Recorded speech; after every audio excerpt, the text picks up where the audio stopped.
configure an MCP server. So let me look here. Argo CD install on this cluster, and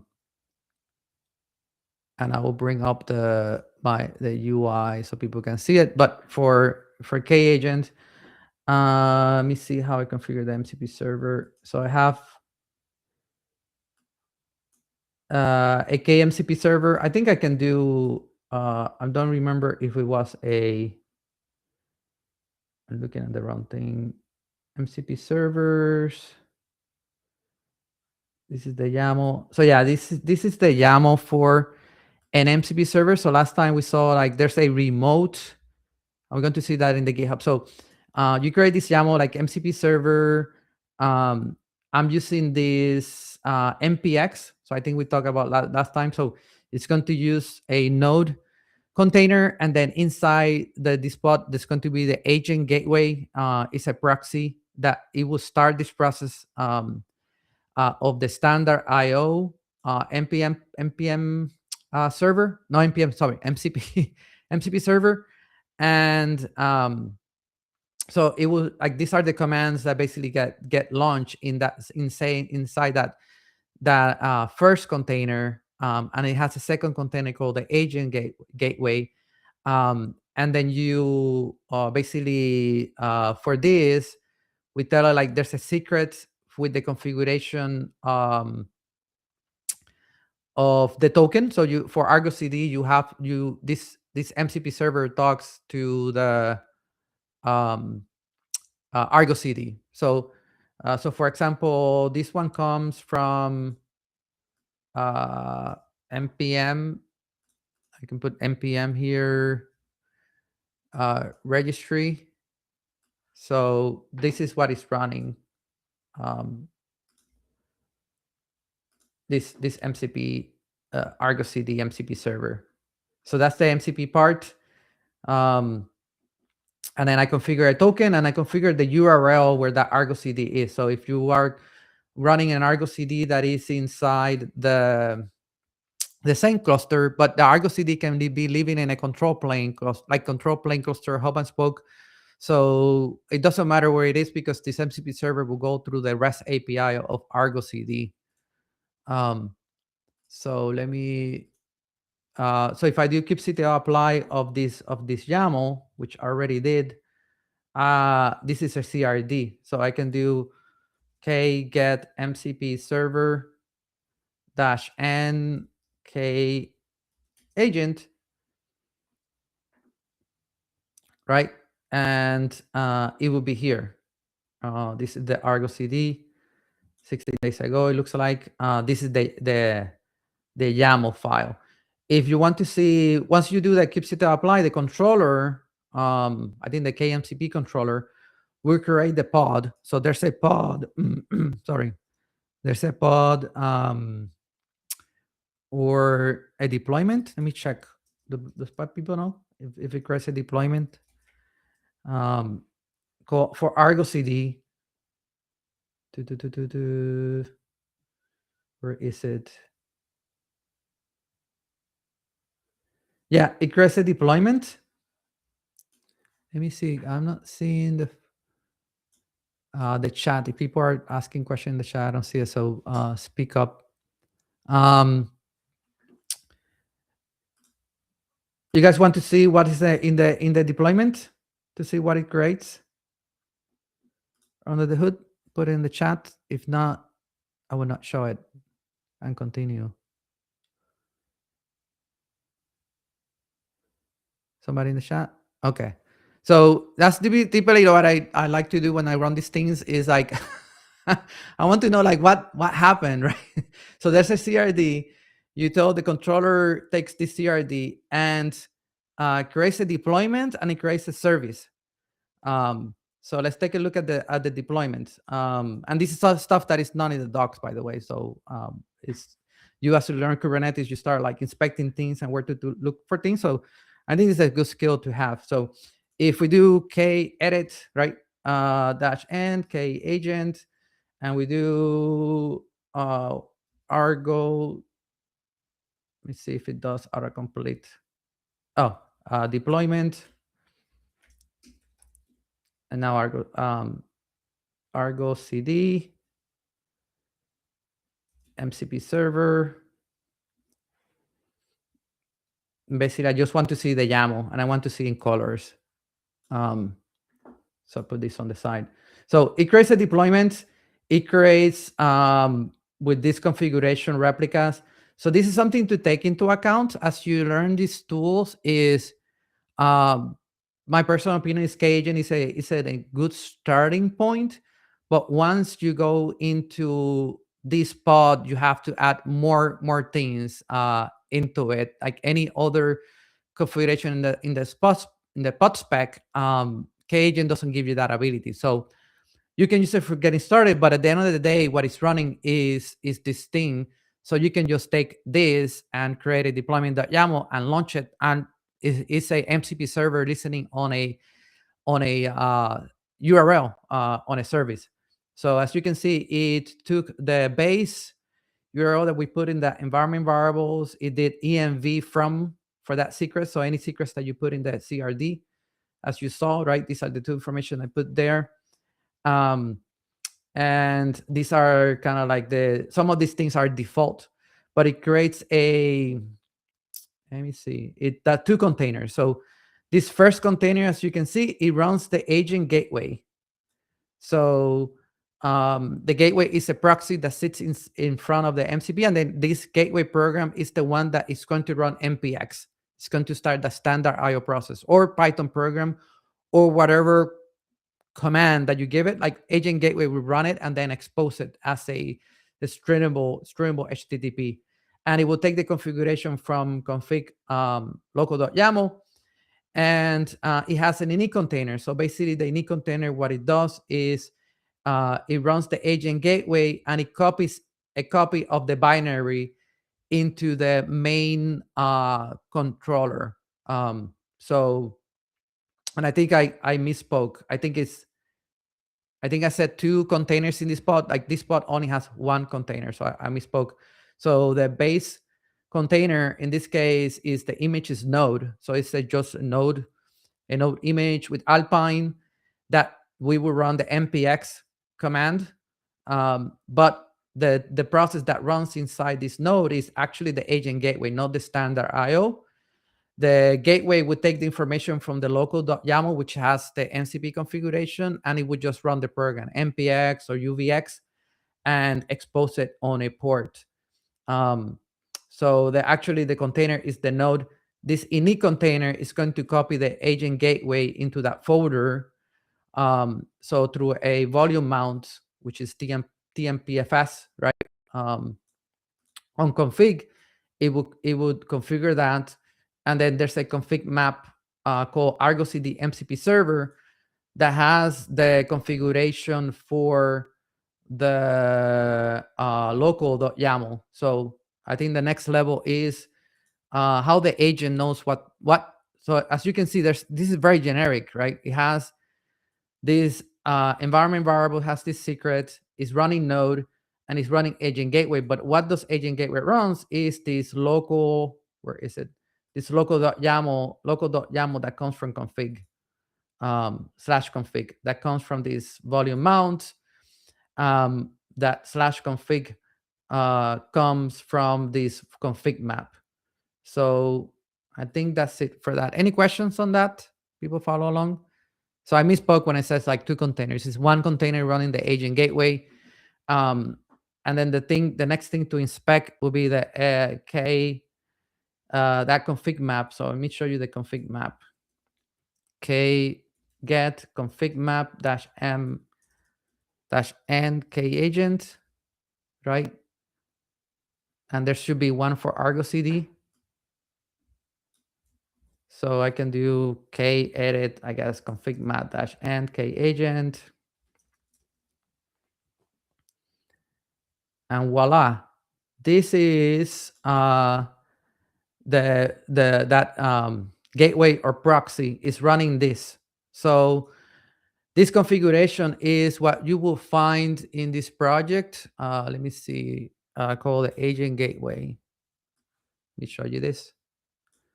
So the agent gateway, if you go to standalone and you just want to run the binary or in a container, you configure it with MCP connectivity and connect to MCP standard IO.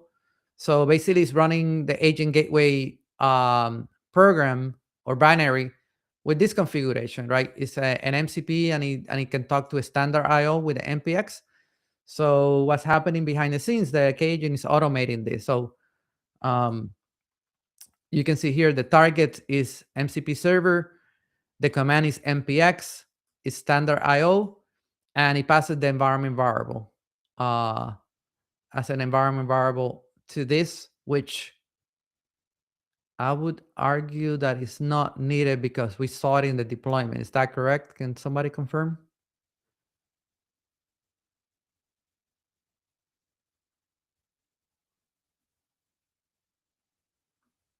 Or maybe it's required. Maybe it's a quirk from the agent gateway.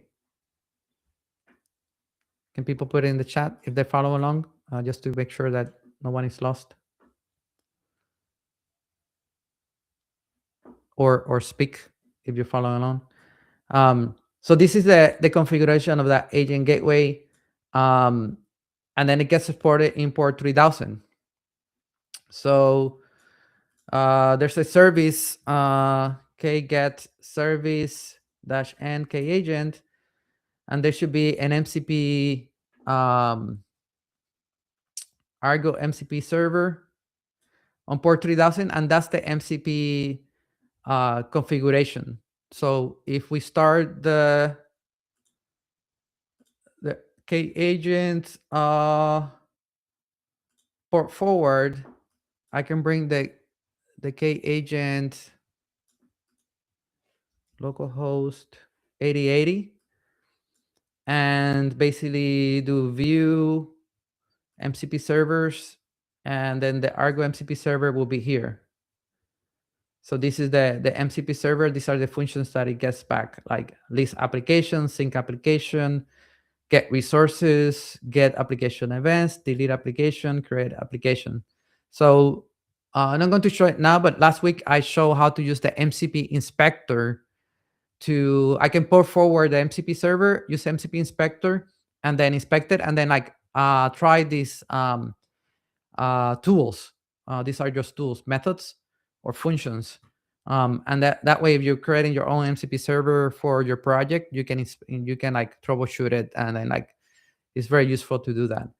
So moving along, let's create an agent. So I have an agent here that is going to use the Argo CD. So basically what you do is, where's my agent for Argo CD? I thought I had one. Here it is. This one, basically I say this is an agent. The name is Argo CD agent. And then system message, as best practice, you will put like a very detailed system message of what things this Argo CD can create, and also an agent card. But for demo purposes and like just trying things, I just put here, you're an expert in Argo CD. And then I put the MCP server that we just saw. So it's the name of the MCP server, the API group, the kind, and then I put tool names in parentheses. This is something I asked in the Discord to allow all tools exported to be available. If not, you can just put the list of like certain tools are going to be available. So you don't want to expose all the MCP tools. You can expose like a few, a subset of them. And once I do that, I see the agent here. K get agent -n kagent. And I have an Argo CD agent, and it's declarative. And then this will create a pod, and I think it's through a deployment. So if I do k get deploy -n kagent, there should be an Argo CD agent. So people want to see what is in the deployment. that I created. What is this? The Argo CD agent. Put it in the chat, and I will show it. If not, I'll continue to use it. Yes, please. So if we want to inspect what is in here, k edit deploy -n k agent Argo CD agent, and this is a deployment, and a service gets exposed to this deployment, and the protocol is not MCP, is A2A. So what this thing is again, something that K-Agent has is, this is the declarative one that you can bring. So again, if you have requirements on the pod spec and things like that, you can use like mutation to augment the deployment, for example, right? Or the pod to more things, or just take what is this container that is running and run it yourself, right? You don't have to run it through the CRD. Also, they have like bring your own agent, which you can bring like LangGraph or Crew AI, but it doesn't have some of the capabilities of like stitching things together. But once you get used to like how these things talk to each other, you will know how to do it on your own in Kubernetes. So this container is basically running which image? Let me see the image. So it's running this image called K-Agent app 712. This app, what it is kind of it's an ADK Python program.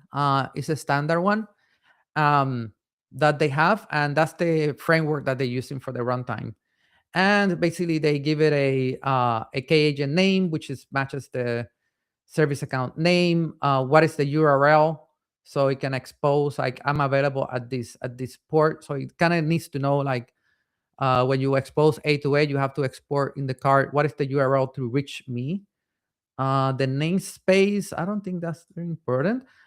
Hotel information, so you can configure in K-Agent like these environment variables of like to tell the Python program where to send traces for the endpoint. For this one, for example, is I'm pointing to Jaeger logs. I think this is I don't think this will work in Kubernetes. I don't know why it's adding that. Logs are normal logs that will be collected. Tracing export. So these are the hotel. I think that's it. And then the Open API key. In case you're using Light LLM, you can create a key. Or in my case, I install Light LLM vanilla, and that Open API key is empty. And then through Light LLM, I'm connecting to Amazon Bedrock. But the agents talk to Open API completions API. It's the same thing as Olama. People are familiar with Olama. Mingo has a question. Bring your own agent. Does it mean we can with any framework? They have examples for LangGraph and Crew AI. There's a K-Agent Python kind of helper functions. So those ones are there with examples. If you want to bring another one, you have to look into what those Python libraries are doing and create kind of equivalents. Like, for example, if you want to use Spring AI, which is Java, basically you have to, you give the container with the Java program and the API, and it runs your agent. But they have some wrappers to expose it as A2A. So right now, I think it's Crew AI and LangGraph that have examples, and they have like that little library. But it's open source. You can look at the code. Tell one of those harness code agents to say like reverse engineer and create me a Java version library, and it'll be compatible. But again, it depends on the effort if you want to go to production with this or not. Standard pod stuff. What else is here? The image port is on 8080. 8083 looks like it's the service when it gets exposed. So that's the deployment. One thing to notice is that I figure out when we're going to use the UI doesn't talk to the agent directly. The UI talks to the controller, and the controller acts as a proxy to the A2A agent. So get service. If I do get service -n K agent, there's a Argo CD agent, as you can see here. Oh, I know what it is. So 8080 is the agent. The one that you saw that I show was the controller. So it's telling it to go to the controller 8083. So the UI will talk when it's invoking an agent, it's going to talk to the agent controller 8083, and then I think it's path based. When it does a path based, the name of the agent is in the path, and it gets routed to the agent that we have here. So with that, let me show you. I have here, I think it's this one. I'm running this on AWS, but Argo CD now is something that comes with ECAS. Let me see if I can log in and show it so we can tell it like what are the apps available. Let me see which one I should be using here. Maybe this one.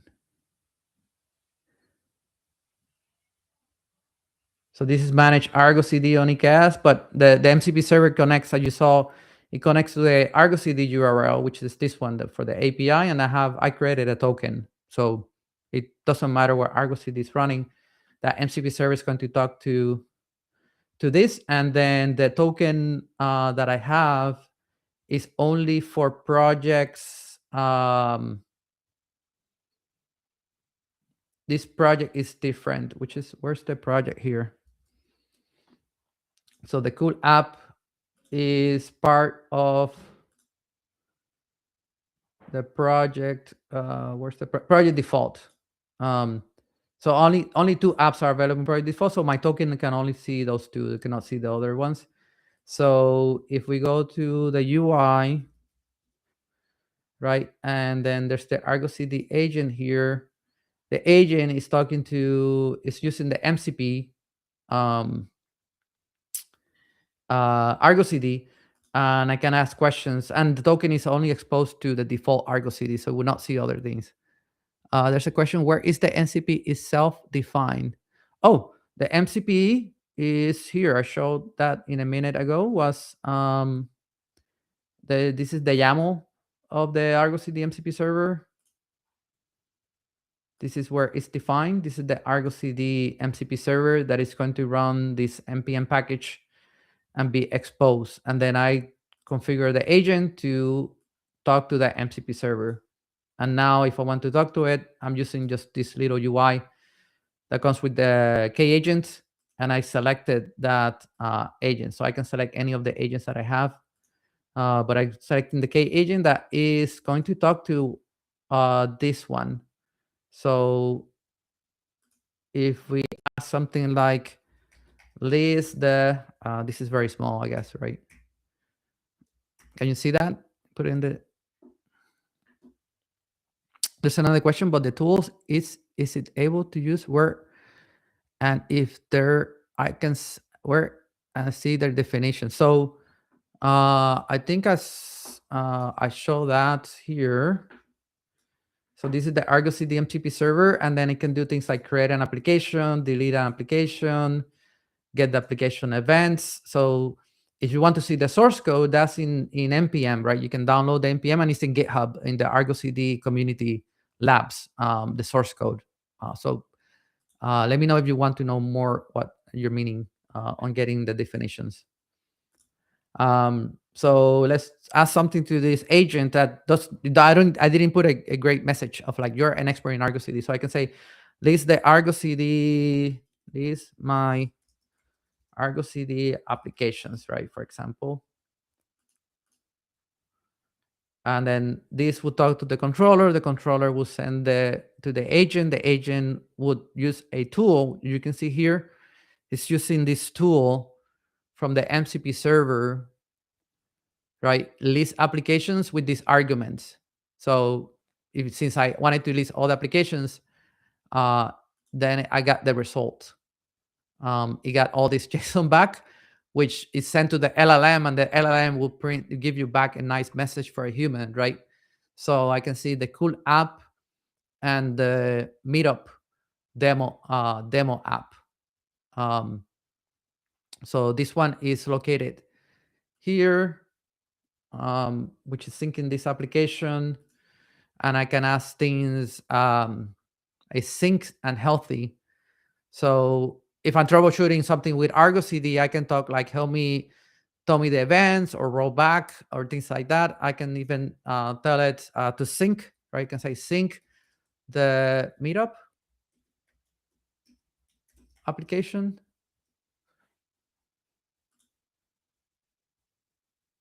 For example, and if I go to meetup, maybe we'll say that it's already sync.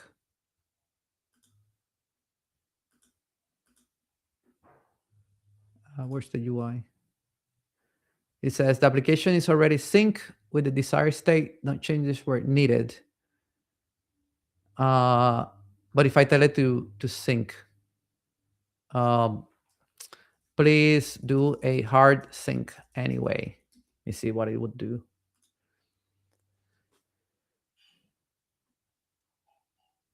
Performing sync. So if I go to Argo CD, there you go. The sync took a few seconds.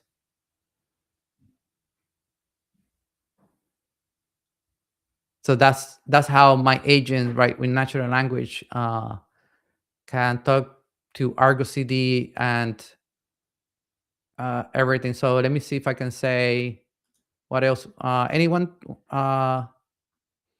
Tiago says it was the source code. Oh, for the npm, you can get it from npm. I can show here Argo CD MCP, right? And if you want to go to the source code of that MCP server, is this one, right? And you will see the source code and the different functions. I think they're here. Here's the MCP server, and that's the source code. I can put the link in the chat.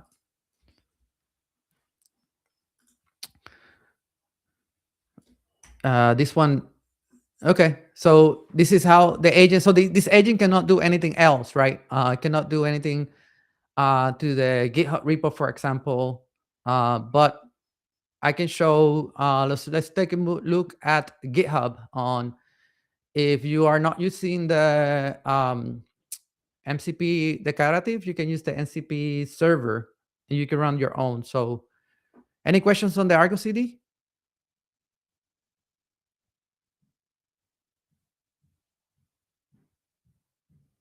Or something that you want me to tell the Argo CD here, as long as I don't break it?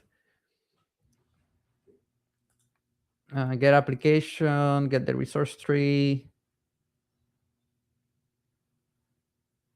I don't know if I can get the workload logs through Argo CD.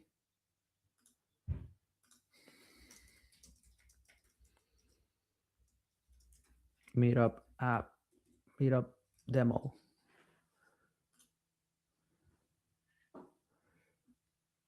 And see, give that one last thing, and it's doing the manage resources, getting the deployment, this information, the results. Yeah, it got the logs. Look at that. So it did the same thing as if I were going to go into this pod, right? And go to logs, and I will see those 3 logs. So this is one way that you can give to the organization, right, your developers, access to the logs without giving them kubectl access, right? Or maybe they don't know what kubectl is, like they're just developers writing applications, cool applications, and they don't know. I think this one